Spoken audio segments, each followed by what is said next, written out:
But let's talk about your career in NFL. And if somebody is watching and they're thinking, I may want to do what you did, Terry, and, walk me through this process.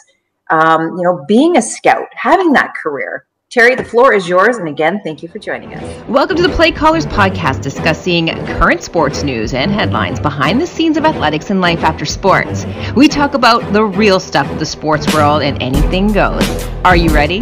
Let me introduce former NFL coach Kirk Broussard, former CFL coach and pro coach Chris Williams, and myself, Tracy Lynn.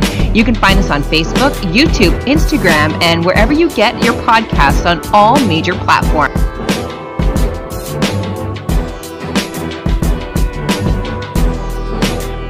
Hey everybody, welcome to another episode of the PlayCallers pod. Thanks for joining us. If you want to join the conversation, don't forget you can follow us on all social platforms. If you'd like to be a part of the show, just chime in and say hi. Well, we have a great show for you lined up tonight. You don't want to leave your seat. I hope you have everything there, your glass of wine, your beer, your coffee, your tea, your water. You're not going to want to miss this. Joining me every time that we click on live is my favorite people. NFL coach Kirk Broussard, coach Chris Williams, and our special guest tonight, Terry. How are you? I'm doing well. Thanks for having me. Well, thanks for joining us here at the PlayCallers pod. We want to know a lot about you. I mean, we know you, but we want to get into your story, the story behind that smile, the story behind those eyes, the story behind Terry. And we want to start off by asking you, because you were the former Detroit Lions and Seattle Seahawks player personnel assistant. Let's talk about the career. This is 2020. It's been a bizarre year. I don't even know if that's even a word to describe 2020. But let's talk about your career in NFL. And if somebody is watching and they're thinking, I may want to do what you did, Terry, and, walk me through this process. Being a scout, having that career. Terry, the floor is yours. And again, thank you for joining us. Yeah, absolutely. I think first and foremost, I was very fortunate enough to get the opportunity to play college football at the University of Washington. And I think that really helped kind of jumpstart my career when I decided to get into recruiting and to the scouting world. So being able to rely on a lot of those different coaches and making those connections and reaching out to those folks to see, where do I even start when wanting to get an opportunity to get into that world. So that's kind of where it started for me. I had a coach that I was close with at the University of Washington that was working at Yale as an offensive line coach. I reside in Chicago, so he was coming here to Chicago to recruit. We started having some conversations just about where I want to start and what my vision was. And when I decided I wanted to get into the NFL, I knew that maybe college would be a good place to kind of just get my feet wet and start from the recruiting perspective and get a better understanding of just what it takes to evaluate. And so I was able to get an opportunity to get out to Yale University and work in their recruiting department for a year. And then it's a funny story, though. When he came to visit me, we talked about that vision. He came on a Thursday. Then he said he would talk to the head coach about getting me out there and what his thoughts were. He gives me a call on Sunday morning and says, can you be out here by tomorrow? So went to Walmart, bought a bunch of T-shirts and underwear, and I was out on the next flight the next morning. It was literally like within a 24-hour time span where I had to make a decision. So, and I'm sure these fellows know all about that. So that's kind of how it started. Went out to Yale, did some recruiting there. And fortunately for me, we had some guys that were fringe NFL prospects. So got the opportunity to start connecting with scouts that would come in to begin their evaluation process on some of our players. And again, it's just kind of making yourself available to those guys, asking them questions, and just really developing relationships. That's really the biggest thing, is getting to understand who these guys are, and then letting them know, what your goals are, and just getting on that level of a friendship. And then I was able to meet with those guys at the Senior Bowl. So that was kind of my first addition to kind of like getting to know who their bosses were. And just being able to kind of match that name with the face. So when I did that, we came back from the Senior Bowl, and then unfortunately our staff was let go. And then it's kind of, what do you do next? So came back to Chicago, got an opportunity to work in recruiting at Northwestern under Pat Fitzgerald. Started working there in the spring, and then it's very interesting. The video coordinator there was looking for an opportunity to get an NFL from video. So he had reached out to Green Bay. Green Bay actually reached back out to him, say, no, we're looking for a guy in personnel. So I was like, hey, do you mind me reaching out to this man to see if I can get an opportunity? And he emailed me back. And then I was able to get an opportunity to interview there. That man was John Dorsey, who then went on to Kansas City as a GM and then went on to Cleveland as a GM. So at that time, he was a director of player personnel.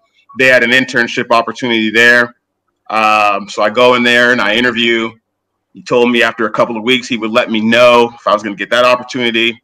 Called me probably 3 hours after I landed back in Chicago and told me I had the job. So I'm all set. I'm like, man, I'm in the NFL. And then probably an hour later, the Seahawks called me because I had made a real big connection there with one of the scouts on their staff. It's like, hey, we want to bring you in. I'm like, dude, I literally just gave a verbal commitment to be a scouting assistant for the Green Bay Packers. And then they were like, well, hey, listen, talk to Green Bay, let them know what your situation is, and let's kind of take it from there. So ended up calling Mr. Dorsey back, and he's like, hey, this is how the NFL works. Welcome to the NFL. And if you go there in Seattle and have the same interview you had here, you're going to be a Seattle Seahawk. So I went there, interviewed, and kind of the rest was history. So ended up getting an opportunity there for a year. And then I got a call from Detroit. Detroit offered a little bit more money than I was making in Seattle. And it was close to Chicago. And I always wanted to get back to the Midwest. And so I ended up taking an opportunity in Detroit. And that's where I met KB. And we worked together there. He was more on the coaching side, and I was obviously more on the personnel side. And then we were there for a year, and then they kind of went in a different direction. There was a lot of personnel changes, didn't have a successful season. And so, you kind of get caught up in that whirlwind, and then did some other interviews, and things just didn't really align up with where I was in my life. So I was really trying to figure out what I wanted to do next. So got away from the game of football for a little while, and now I actually just got an offensive coordinator job at a high school here in Chicago, and getting back in the game. And then KB reaches out and is like, dude, we need to hear your story and ask you some questions. Yeah, absolutely. You're very inspiring, and I love that you're saying, it started with the vision, and then it just excelled from there. And it's so motivating and empowering for someone who's watching, and for myself. And to see that connection, and just you're so when you tell your story, your face just lights up. So congratulations on the new journey, and thanks for sharing that. I'm going to throw this out to Coach Kirk Broussard. Well, first of all, Terry, welcome. I'm glad you came on short notice to be able to get you on and to be able to tell your story from the perspective of someone that had a dream, stuck to it. Accomplish that to get into something that's really, really hard to do. I mean, you and I both know we cross paths with a lot of coaches that have been scouting or coaching for 10, 15, 20 years, and they never get that opportunity. Sure. And, the fact that you got two of those opportunities, I mean, that's just tremendous, man. But what I really want to ask you is for those that are watching the show that may want to get into scouting or get into personnel, what would be your top 3 keys that they need to get going to make that dream happen? Because even if you put in all the work and you do all the right things, it still may not happen because it's the NFL, and it's like a very small percentage that can actually get hired in that league. Sure. But I wanted to ask you, from my perspective, it's always been, people say, it's who you know, it's who you know, it's who you know. And it was never like that for me. It was always who knew me, because coaches that hire you or personnel directors that hire you, they hire people that they know.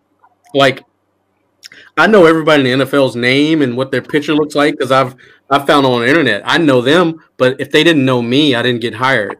So It's always, for me, it's all about who knows you. But what would be your top 3, 4 keys that you would tell a young scout, aspiring scout, that they need to have in place to make that dream happen for them? Yeah, I think first and foremost, you got to create a vision. And I think when you create that vision, it's a tree of who you do know, right? What coaches do you know, and who can kind of give you that best advice of how to go about doing this, right?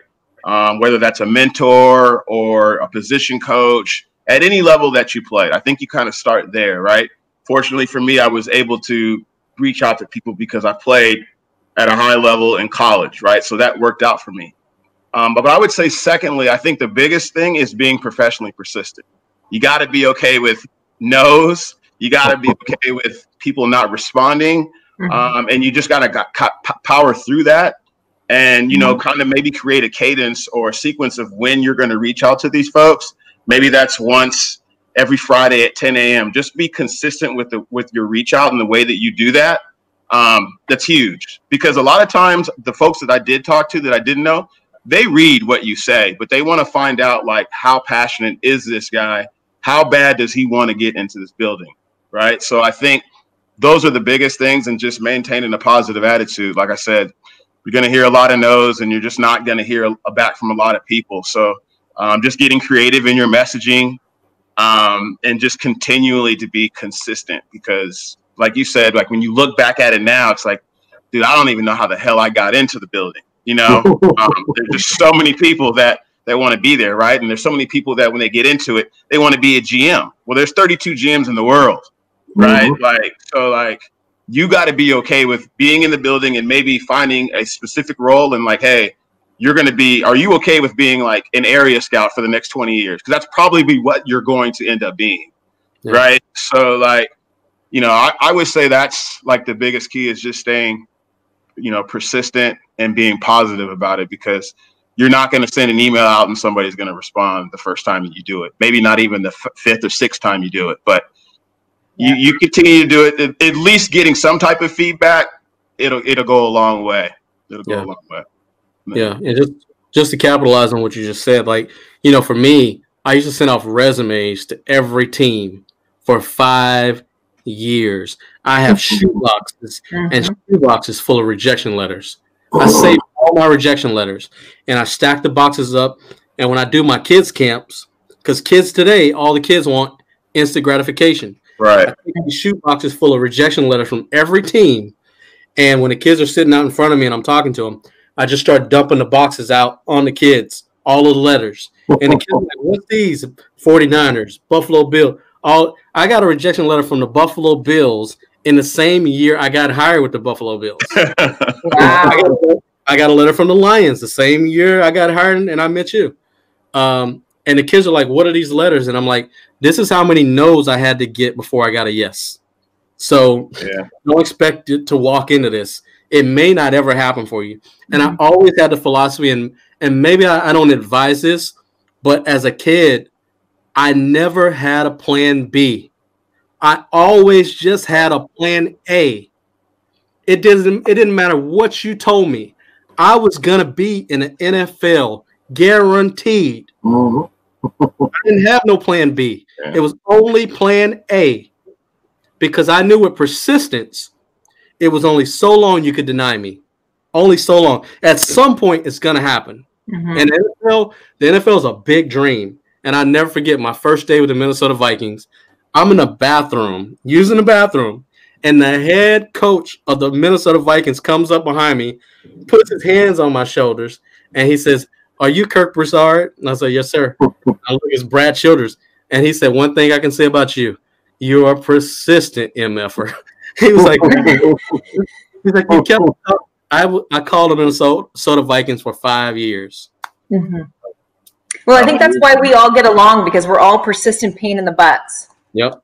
I think you do. And I love that you're saying that. That's a key thing, because like Coach Broussard, you just said that kids today feel so entitled. They want instant gratification, whereas more our generation, we had to fight for it. We had to, you said you had plan A and you didn't give up on plan A. Terry, I'm sure you had many plans. I'm almost out of plans. I've gone through so many, but great messaging. And I mean, how else can you be if you're not persistent, right? Coach Chris Williams, the floor is yours. Well, I want to ask you, Terry, more of a scouting question when it comes to trust, and I'll tell you a little bit of a story. Like I spent so many years as a head coach in the arena leagues, and my whole objective while I was there was always to try to put those players in a position where they could be evaluated by the NFL. Now, a lot of those coaches don't think that way. They just want to win their games and bring the guy back the next season. But I always felt like my obligation to try to help those guys, at least get a shot. So through all those years, and you're talking about from the early 2000s, to the back half of the 2010s, that I really got two guys. My connection to the NFL came through two guys that I really built friendships with, even away from football. And one was Will McClay, who was with the Cowboys, and one was Elliott Wolf, who was with the Packers. Yeah, I know Elliott. So, yeah. Those two guys, awesome guys. They still help me do things today that I'm trying to get done.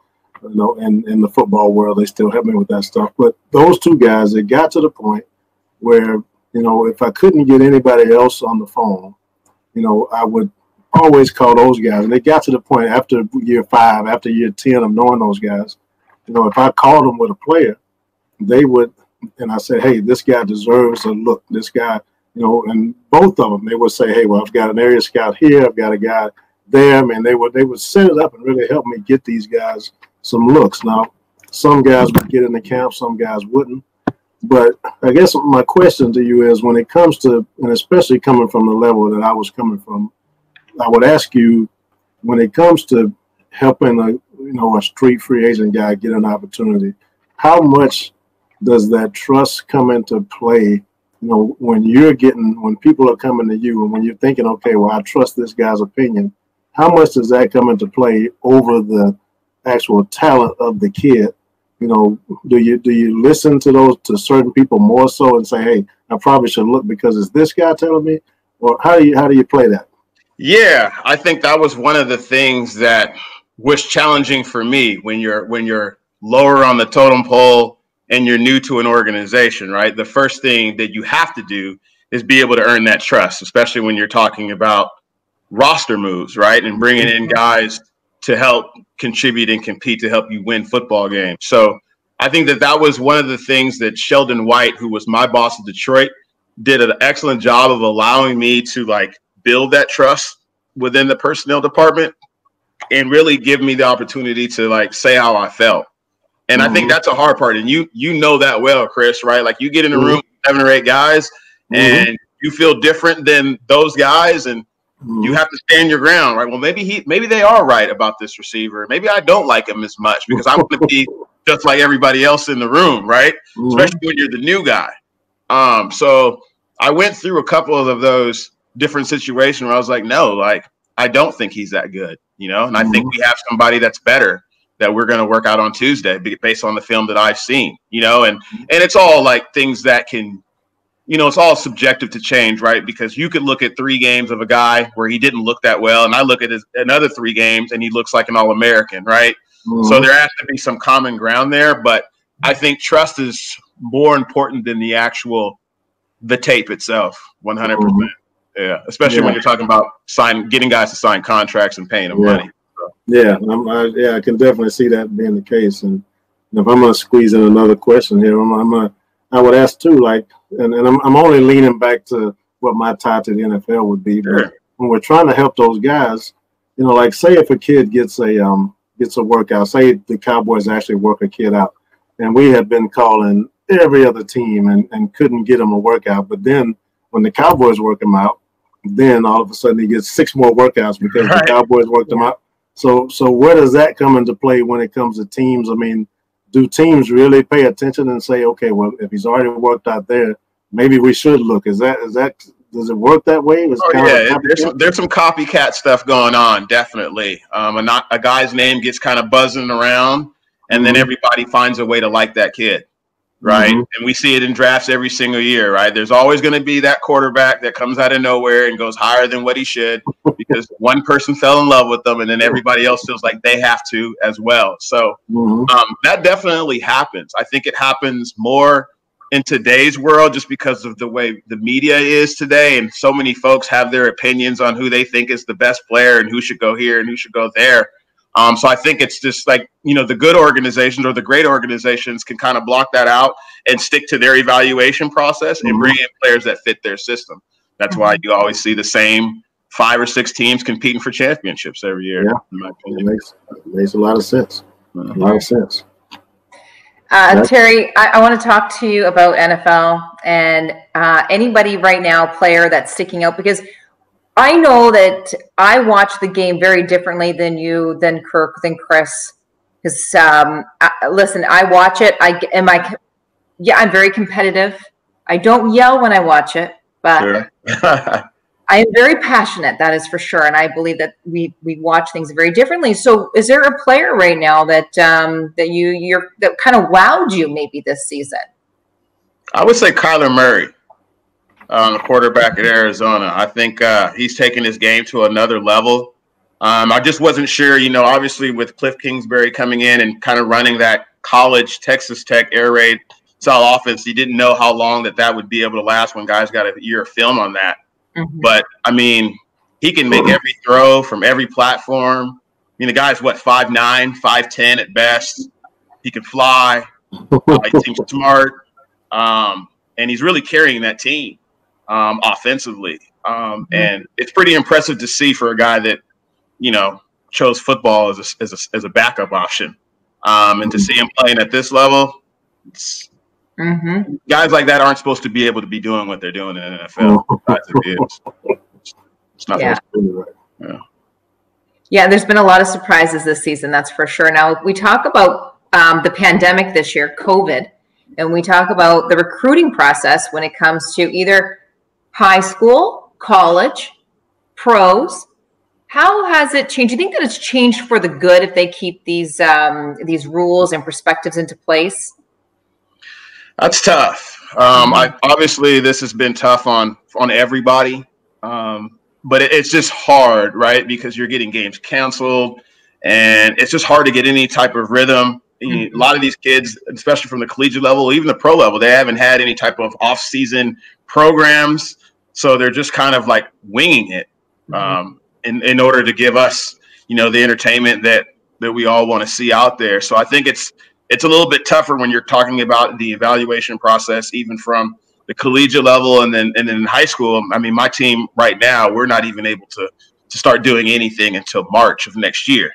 So, and then we've got a couple of guys that are Division II type of talents. And right now they need additional film in order to get that validation from these college coaches. So it's tough. And, and like I said, from my experience, it's tough to even get my players together to do workouts. And it's just a challenging time for everybody to kind of be on that same page and be on that same schedule. So it's amazing that guys are even being able to perform at the level that they are and not have as many injuries as I thought that they would have, just for the simple fact that guys just haven't done a lot of football related activities up until August.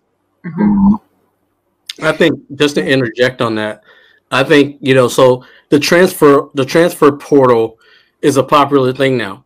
Sure. And so with COVID, kids can't get on campus to see the schools. They're having to do virtual tours and all this stuff. And some kids can actually go to the campus, but they can't meet with the coaches. So you're not as familiar with the coaching staff in person as you normally would be. So you're going to pick a school that you don't 100% know as well as you would before COVID. And then you might get there and they might not like it and they transfer, which they transfer a lot now as it is. I think it's going to, in a year or two, you're going to see the numbers even go up on that because of the visitation restriction that they have. 100%. Yeah. I wish that transfer portal was around when I was playing. Terry, if you could go back to yourself, the younger Terry. Sure. What advice would you give yourself? You talked about persistence, but there must not, I don't want to say a quicker way or an easier way, but what advice would you give yourself if, you're sitting there and you're thinking, yeah, I do want this career in the NFL? I would say patience is the biggest thing. And like you had mentioned before, a lot of these kids, even today, and even for me personally, you want that instant gratification. And when it doesn't happen, you get discouraged, and then you want to move on to the next thing, you know, just kind of based off what your experiences have been. So I think that's the biggest thing that I would have told myself was like, hey, you know, you have to continue to work and just use the experiences that you've done to get to this point to give you the confidence to know that you can do those things. And I think if you just sit back and you think about your accomplishments and how you got those and apply that to what you're trying to do in your future, good things will happen. Yeah. Well, you're definitely very inspiring. And I think that, we know that sports has evolved so rapidly. As soon as you get used to it, something else come along and changed it. Coaches, do you have anything else for Terry? Well, yeah. I mean, we wanted to get into the mock draft coming up. Mm-hmm. So you know, we have the NFL draft approaching, and I had reached out to Terry. I wanted to get your take on the quarterback position and specifically, and to kind of get like a breakdown of who do you think the top 5 guys are going into this year's draft, and what would be your evaluation of each guy? Yeah. So if I'm going with my top 5, I would first start with kind of that consensus pick that we all think is going to be the number 1 guy in Trevor Lawrence. I think his body of work and resume kind of speaks for itself. I mean, he's 6'6", 220, cannon arm. He's mobile, and he's won, right? He won a national championship as a freshman. He's going to probably play in 3 straight national championship games. And he's a leader, right? I mean, college football might not even be existing right now had he not kind of started that coalition. So, like, he's just a guy that's kind of mature beyond his years. You know, he's a leader. He's always won. He's been kind of the guy from early on in high school, and he's kind of lived up and more even exceeded those expectations. So I think he's kind of your consensus guy. And he seems to be a guy that seems very bright. I know he had a stretch last year where he threw, you know, 7 or 8 interceptions and then kind of got himself together and hasn't had any issues turning the ball over since. So I think he's your number 1 guy. I think number 2, and I think this will make KB happy, considering his Gators just lost on Saturday. You had to go there. I'm going to go with Kyle Trask at number 2. I think before the season started, I think Justin Fields was that guy. But I think Kyle Trask has kind of elevated himself this year. You're talking about putting up video game numbers in the toughest conference in football. He seems to continue to get better and better every week.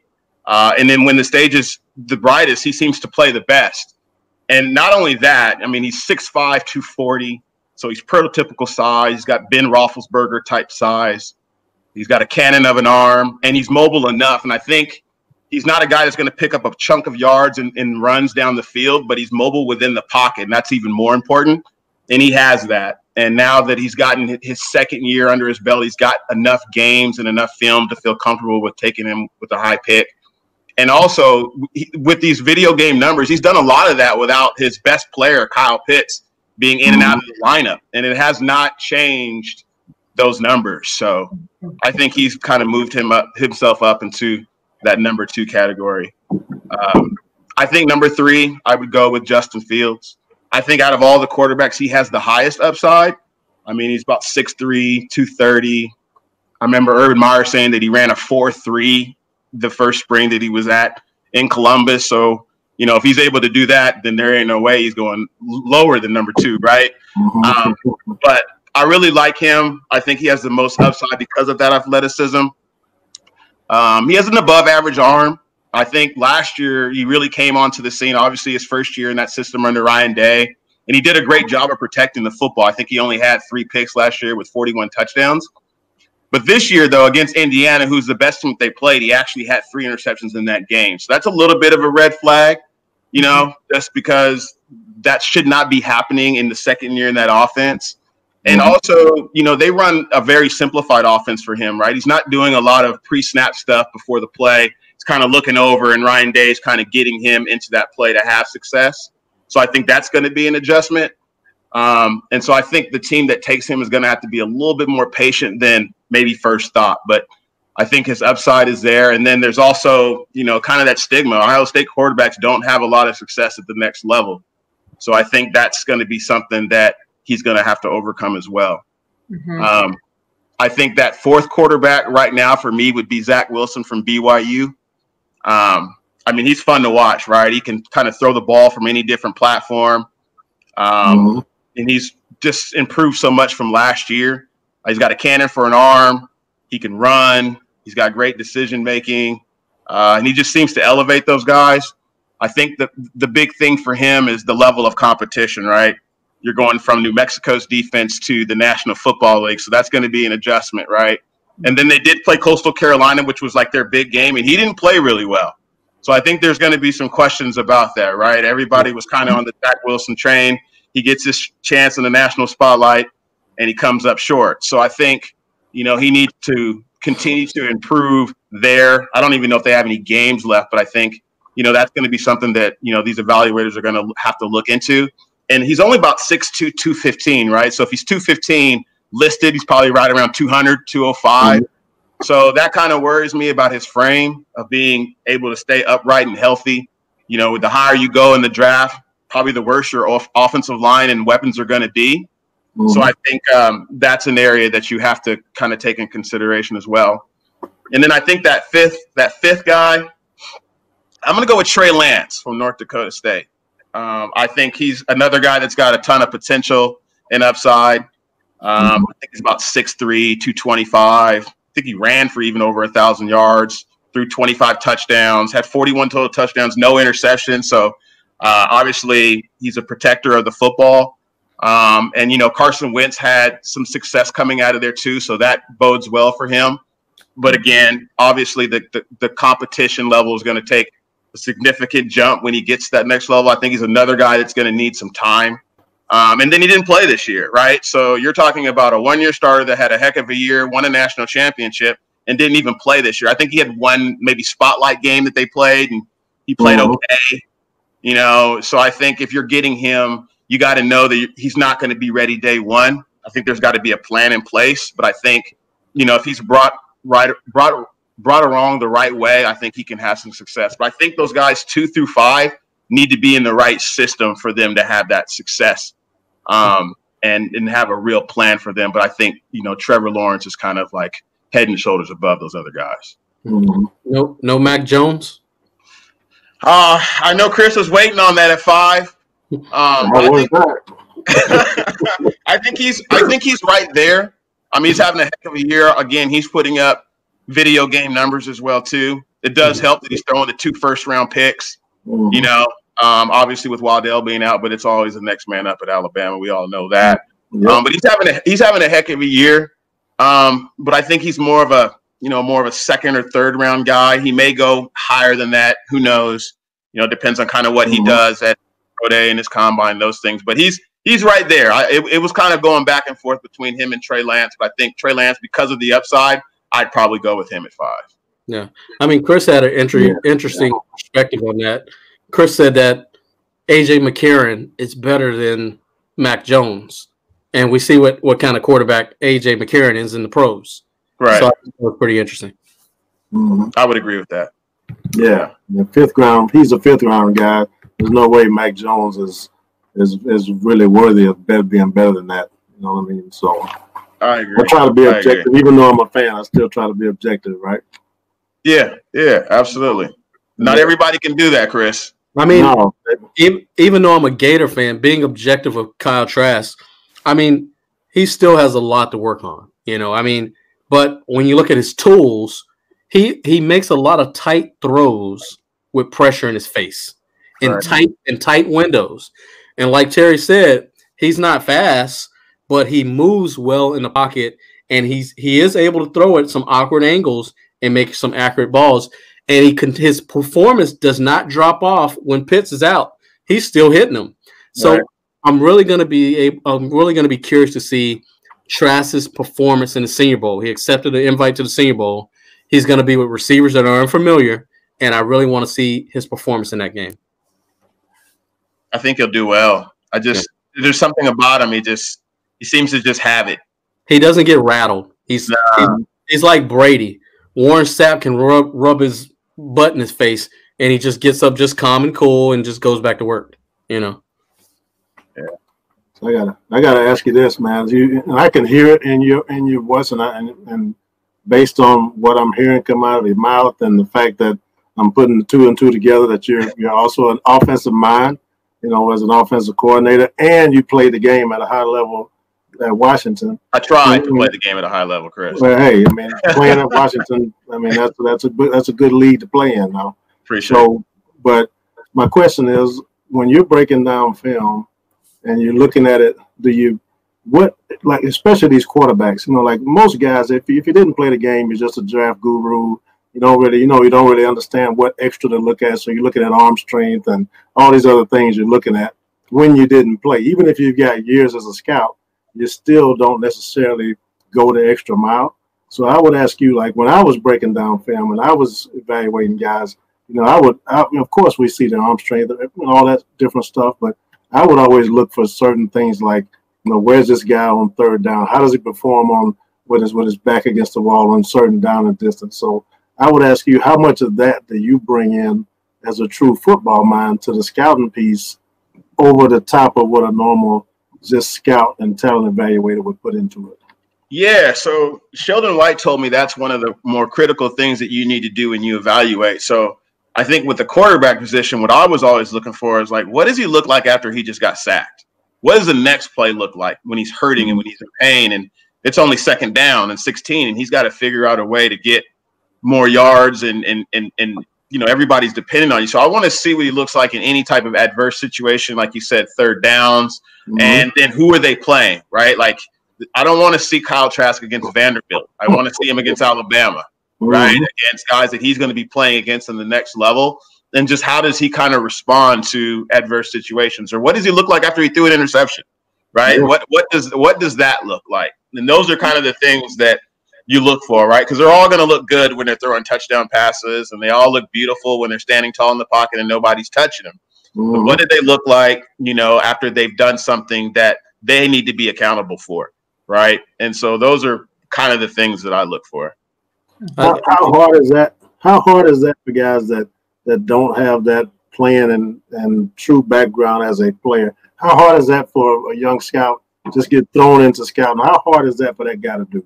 I think it's tough. I think your personnel department is made up of numbers guys and former players, right? So there's going to be disagreements in that room because there's going to be a guy that says, I know what a left tackle looks like. I've seen it, right? I've seen it. And then there's the guy that says, well, on third down, this quarterback is only good at this and he's only good at that. And it's like, yeah, the third down, that's great, but what about the next play? Right. So you get both. And there needs to be a combination and a common ground with that. But I think for guys who didn't play, that's tough because they just don't know. Yeah. Right. Like they just see numbers and go by that. But like, is he a winner? Is he tough? Yeah. It's great that he's 6'4", but is he going to help me win football games? Right. Like, and will his teammates like him? Right. And you can tell when teammates play for guys, right? Like, because if they're not going to play for you, then I can't bring him in. I don't care how pretty he is, that's all he is. So I think those type of things, when you get those experiences, I think it gives you an upper hand because you understand what type of body type you're looking for, and just like what a player is supposed to look like. And I learned that when I was at Yale, and I was like, man, could this guy could he play at I want this guy to be able to play Division I football. So could he play at the University of Washington or at least be in the 3Ds? If you can, then yeah, we're gonna move forward with recruiting this kid. But if I got to think about it, nah, and you only know that when you play. That's right. Yeah, you're right. And you know what? In Detroit, we had a lot of people in personnel and coaching that they never touched the football. And Jerry and I used to talk about that all the time. And some of these people are continuing to get opportunities right now in the NFL. Oh yeah. That's great. Wow. So I guess when you're scouting, size doesn't always matter. I mean, you're talking about can they actually win the game? Yeah. Are they going to show up? Are they going to be a guy's guy? You're talking about all this ego that's happening behind the scenes. So how were you able to deal with that? Like, Terry, there's got to be times where someone said you're not right, but you were, right? Yeah. Again, like you said, it's those intangibles that, players bring. And I think the biggest thing that you can do is you just have to stick it for your guy, whether, your staff agrees with you or not. And when I was in Detroit, I used to do it all the time and get turned down all the time. but I think you get respected in the building when you stick to what you believe in. And it's hard to do. You know, again, Chris knows this. They'll try to get you to change your mind. And they did a lot of that in my interviews. I'd evaluate guys, and they'd be like, hey, so we don't really like him. You sure you really like him? Are you sure you think he could be a third-round pick? And then I'm like, wait, dude. Yeah, actually, I do. I'm not falling for this, right? Like, you have to be convicted on these players, and you're not always going to be right, but you just do your due diligence, and and you just stick with what you believe in. But you know what? Through my experience, and Terry, you probably can vouch for this, in that room of personnel guys and coaches in football in general, especially in the National Football League, there's so many egos. Everybody has the biggest ego. And when you're a new guy in the building and the lowest man on the totem pole, and they've been there for a few years, they really don't want your strong opinion about who you feel strongly about, because everybody has this ego. I was amazed when I was the lowest coach on the totem pole, and we would have personnel meetings, and Jim Schwartz would look over to me and be like, Brew, what do you think? I'm like, you really want to know what I think? Well, that kid that you just drafted as a tackle in the second round, he's not a tackle. He's a guard. Right. And then I leave Detroit, and 2 years later, he's playing guard. And I had so many people in that room get mad at me for making that statement because that's their second round pick. I'm making them look bad. Right. But 2 years later, the kid's he's playing guard. So yeah. It happens. Yeah, it definitely does. And it does matter on where you're at on the staff. And, when you're the low man and even when you're asked, it's tough sometimes because you're looking in this room and you're like, man, that's Pete Carroll. Like, I'm really about to tell Pete Carroll he's wrong, right? Or, it's like, I'm trying to stick around here. So I got to be careful with what the way I come at him and the way, you have these conversations. You just try to be as professional and as objective as possible. But you got to stick to what you believe in. You got to. Yeah. Same thing with me. I'm in a room. They asked me my opinion, and Doug Williams just gave his opinion, who's been working in personnel for a long time. They asked me my opinion. It's totally different than Doug Williams, and I'm sitting right next to Doug Williams, and it's just like, who is this kid? Like, what does he know? And I even heard rumbles behind my back, like, who is this dude? Oh, yeah. You want to be honest, but you don't want to be too strong because you don't want to jeopardize your job, But Doug Williams, you're wrong, man. You don't know, I got told to leave a meeting one time in Detroit after giving my evaluation. Did you? Wow. Wow. Well, don't worry. Your opinion is always valued here. We will never kick you off. I appreciate it.